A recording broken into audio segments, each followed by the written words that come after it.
बिस्मिल्लाह अर्रहमान अर्रहीम। अस्सलाम वालेकुम वरहमतुल्लाहि वबरकातुह। नाज़रीन, मैं हकीम खालिद महमूद नक्शबंदी मुजद्दिदी आपकी खिदमत में हाजिर हूँ और आप सबको अपने चैनल पर खुशामदीद कहता हूँ। और मेरा चैनल हकीम खालिद हर्बल क्लिनिक को सब्सक्राइब करें और बेल आइकन को ज़रूर दबाएं ताकि आपको हर रोज़ नई से नई वीडियो मिल सके। तो नाज़रीन, आज का मेरा मौजू है कि दुआ तो एक है लेकिन ये 10-11 बीमारियों के लिए मुफीद है। बस इसको बनाने के लिए थोड़ी सी आपको मेहनत करना पड़ेगी। तो आप इसको बनाएं और ये मौसम के लिहाज से कोई भी जब बीमारी हो, मिसाल के तौर पर नज़ला, ज़ुकाम, बुखार, खांसी, पसली का दर्द, इसको तिब में ज़ातुल जम भी कहते हैं। और ये वो बीमारी है कि फेफड़ों में पानी पड़ जाता है, यानी कि पहले निमोनिया होता है, अगर उसको बर वक्त कंट्रोल ना किया जाए तो फिर वो फेफड़ों पे असरअंदाज हो जाता है और जब शिद्दत इख्तियार कर जाता है तो फिर पानी उसमें पड़ जाता है फेफड़ों में, एक साइड पे या दोनों साइड पे। इसको इंग्लिश में प्लूरेसी विद अफ्यूजन भी कहा जाता है और ये टीबी की ही एक किस्म है। अगर इसको बर वक्त कंट्रोल ना किया जाए, इसका इलाज ना किया जाए तो फिर ये टीबी की सूरत इख्तियार कर लेता है, ये जो मर्ज है। तो इसकी जो ट्रीटमेंट अगर जो एलोपैथिक में देते हैं, वो जो टीबी की ट्रीटमेंट है वो ही ट्रीटमेंट इस मरीज को भी दी जाती है। लेकिन ये जो नुस्खा है इंशाअल्लाह ताला इस बीमारी पर भी काम करेगा, यानी कि ज़ातुल जम या पसली का दर्द भी इसको कहा जाता है। इसके अलावा हैजा भी एक वबाई मर्ज है। खांसी, खुश्क खांसी हो या तर हो, इसके लिए भी ये मुफीद है। मलेरिया, मौसम के लिहाज से जब मलेरिया आम बीमारी हो जाती है तो ये उसके लिए भी नुस्खा जो है वो कारआमद है। दर्द असाब, पट्ठों का दर्द, असाबी दर्द, पट्ठों में दर्द रहती हो, खिंचाव रहता हो, सुबह उठने को दिल ना करता हो, अक्सर काम काज करने को दिल ना करता हो, सुस्ती रहती हो, काहली रहती हो, खिंचाव रहता हो, दर्द रहता हो पट्ठों में, असाब में, असाबी दर्दों के लिए बहुत मुफीद है। इसके अलावा दस्त, यानी कि जो जिसको दस्त लग जाते हैं, पोटियां भी जिसको कहा जाता है, और जिसको कह के जलाब, ये काफी नाम है इसके। पेचस, ये देखें कुछ लोग दस्त और पेचस को एक ही मर्ज समझते हैं, लेकिन ये दोनों मर्ज अलग अलग है।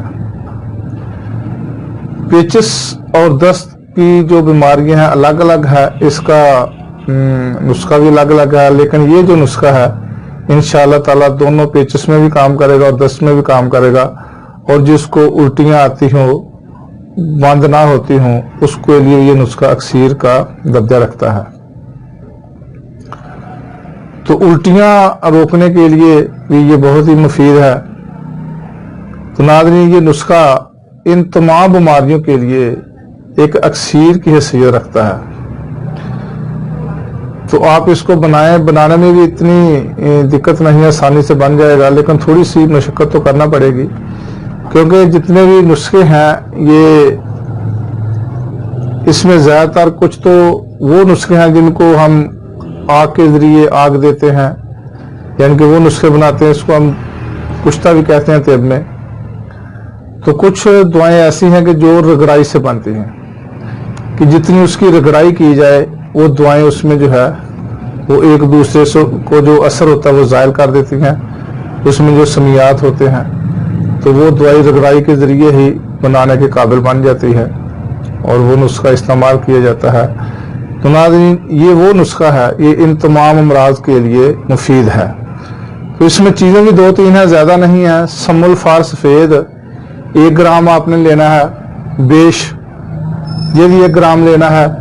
शीर मदार, यानी कि आग का दूध, शीर दूध को ही कहा जाता है। मदार जो आग है ये आम सड़कों पे होता है, जंगलों में होता है। इसका दूध जो है वो आपने तकरीबन 84 ग्राम लेना है। 84-85 ग्राम ले लें। 1-1 ग्राम समल्फर सफ़ेद और बेश दोनों 1-1 ग्राम, और 85 ग्राम शीरे मदार यानी कि आका दूध। और चौथी चीज जो है वो है sugar of milk. Sugar of milk आपने तकरीबन ये 850 ग्राम लेनी है, 850 ग्राम।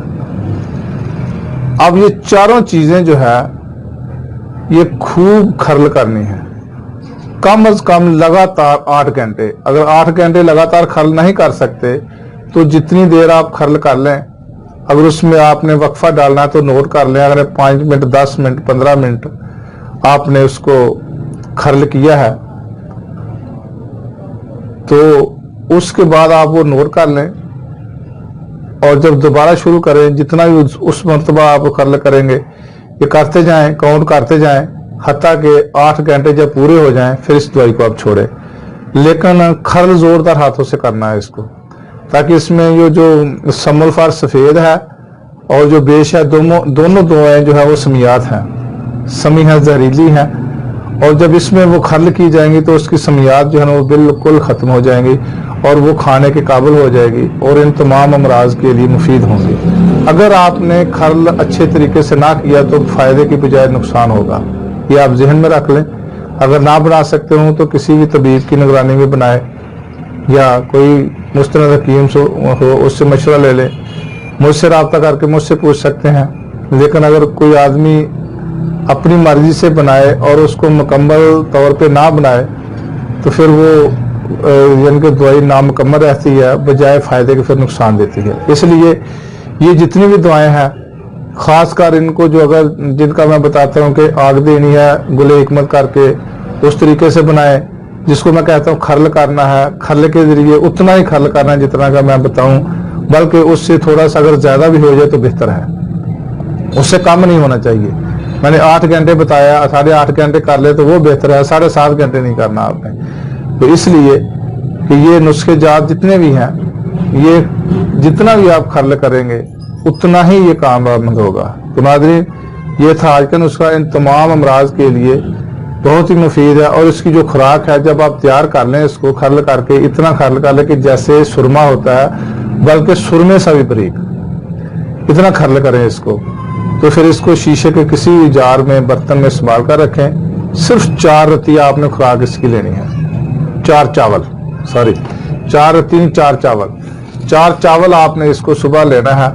लेकिन यह जहन में रखें कि ज़ुकाम के लिए अगर लेना है तो ये दवाई जो है ना ज़ुकाम के लिए तो आप किसी भी जो शानदार से लें और उसके साथ घी का इस्तेमाल लाजमी करें।